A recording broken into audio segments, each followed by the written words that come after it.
My name is Damjan Denoble. I'm a father of 3, a husband, a lawyer, and a proud American.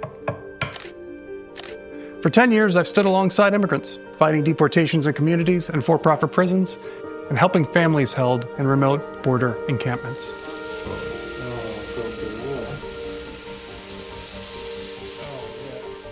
I can't claim I've done anything extraordinary. You want to get up before you eat it. Like millions of people do every day, I've simply tried to meet the daily demands of family, country, and our shared humanity. And until recently, when faced with the choice between the comfort of family and stepping into something bigger, I stayed back, preferring small actions and quiet victories. But now, I don't have the luxury of staying back. If I want my kids to grow up in a country that still protects decency and dignity, then small victories won't cut it. 2025 marks the rise of strongmen and silence. A year when the last protections of American democracy began to fail. Make America great again. Not in rage, but in a whisper of appeasement. Our image as a nation upon the hill is shattered. The world has become a battleground for old men with too much power and lots of missiles. The reasons for the drift are painful, but they must be faced. For 40 years, we Democrats turned our backs on the working class and passively watched the middle class struggle and billionaires become richer. We embraced a so-called creative class. We celebrated an economy that left millions behind and told the rest to train up. We confused wealth and degrees with merit. We mistook tenure for strength. When we needed new leadership, we chose the comfortable and the familiar again and again and again. And they, our aging representatives, clung to their seats. When the moment came to summon courage and change, they did not stand up. They offered charts and focus groups. Instead, to drive our decline home, our last Democratic president, cheered on by his allies, including rosadelauro, refused to pass the torch on time, a refusal that cost us all, just like it had many times before. So forgive me if I tense up when I now hear our Congresswoman rosadelauro say her job is to make the government work for the people. She's held her seat for 35 years.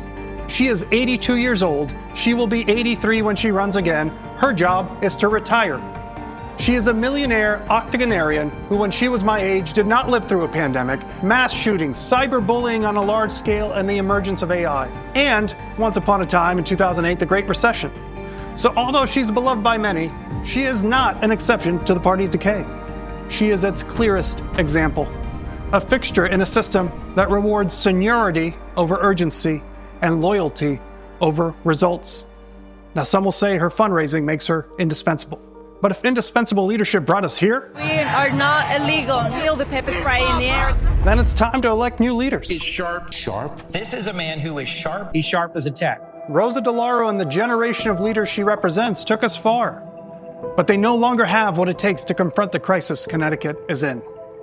Because the truth is, the same leadership now tells us it will take an entire generation working together to fix the mess they couldn't prevent while wanting to stay in office. Well, they're partly right. It will take a generation to right the ship. But that means that young leadership can't wait in line. It must take the reins. Because it's not about age, it's about recognizing when the work of building belongs to new hands. We can't fix this from the back bench. We need power, and we need it now. I'm here because I believe in a land of no kings, because I believe we must move forward together, and that it's time young leaders take control of their own future. I'm here because there's no time left to waste. Here's what I'm going to do. I'm going to be a congressman that worries about Connecticut first. Our immediate future isn't about Washington, it's about our state, and our state can be more than one of 50. We can be a real Commonwealth where our laws shield us from chaos, where our rights don't just survive but are expanded, where our state constitution is made for this century, and where our National Guard is truly ours to command. And once our house is in order, we don't stop there. Just as our founders did in Philadelphia, when the old system could no longer serve a new nation, We must rise to meet our own moment. We organize, we march, and we demand day after day, voice after voice, that we institute a new government, laying its foundation on such principles and organizing its powers in such form as to us shall seem most likely to affect our safety and happiness. That might sound familiar. And in that same spirit, we must rebuild Congress itself, not as a donor class clubhouse, not as a waiting room for retirement, but as a chamber of courage where laws are debated, decisions are owned, and the public's trust is earned again, because we can no longer afford to vote for seniority. Just say aye. Okay, just... Hoping that appropriations will substitute for action. Appropriating and hoping is not enough, if it ever was, which it never was. We don't live through line items. We live through meaning, through work, through rest, through safety and connection in our communities, through freedom, not just from want, but from fear and oppression. Only a working Congress can give us that. Only a working Congress can make sure that you are paid a fair wage, that you are safe from gun violence, that you get to take a vacation, that you see a doctor without fear, that you can raise a child without debt, that you sleep without worry that mass agents will tear your family apart. That's not idealism. It's American DNA, twisting together to create a more perfect union, remembering our founding principles and hard-earned compromises, binding this country not just to its past, but to its future, a future where my children and your children can walk safely to school and can earn a wage that doesn't vanish in rent.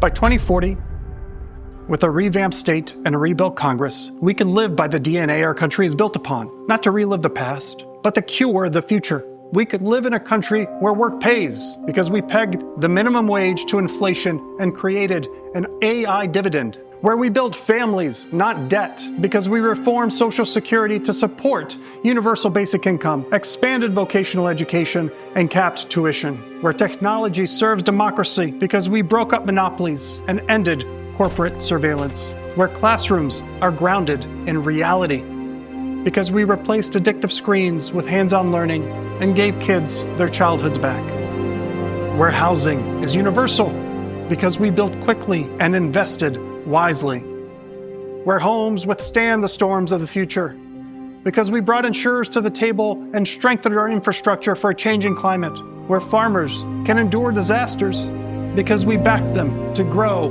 and recover, where immigration means opportunity, not exile to be tortured, freedom to work and freedom to return, and where healthcare isn't a privilege and subject to a 51-50 vote.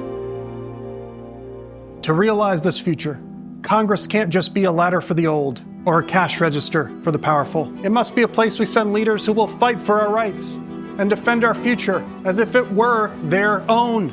It must be a body that restores faith in each other and in what we owe one another through the duties that we perform in return for the rights guaranteed to us under the law.